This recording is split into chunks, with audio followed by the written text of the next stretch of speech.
Hey Facebook family, I'm Sarah Jelena Wolcott, as you know, and I am here talking to you today to encourage you to give with me to the Masks for Life initiative.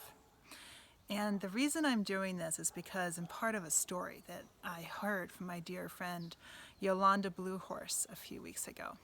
And she had been receiving requests from indigenous communities near her tribe in Rosebud and Standing Rock.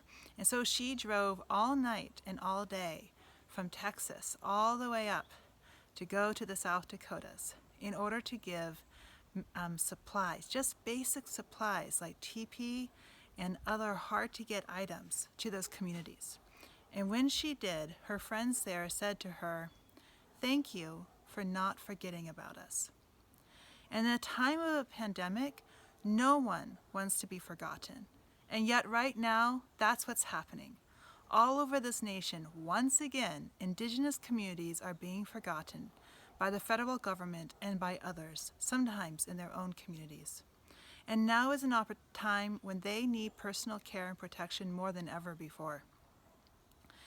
We have the opportunity with the Masks for Life initiative to give masks directly to the tribes who most need it based on what they themselves have requested. My friends at the Minisene Institute have sent out an email asking for requests from 54 different tribes across the United States and multiple communities in Latin America and South America, including in Mexico, Costa Rica, as well as in the Amazon. And some of those are people who I personally know and who I have a tremendous amount of respect for the work that they're doing in those communities.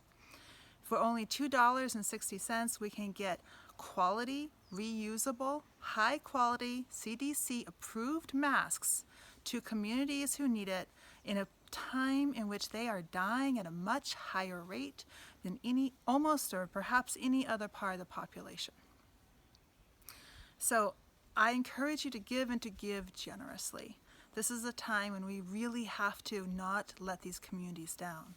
No one wants to be forgotten. And in this way, we can take a tiny step towards the act of remembering our connection with each other, and particularly with those who are most impacted by COVID-19.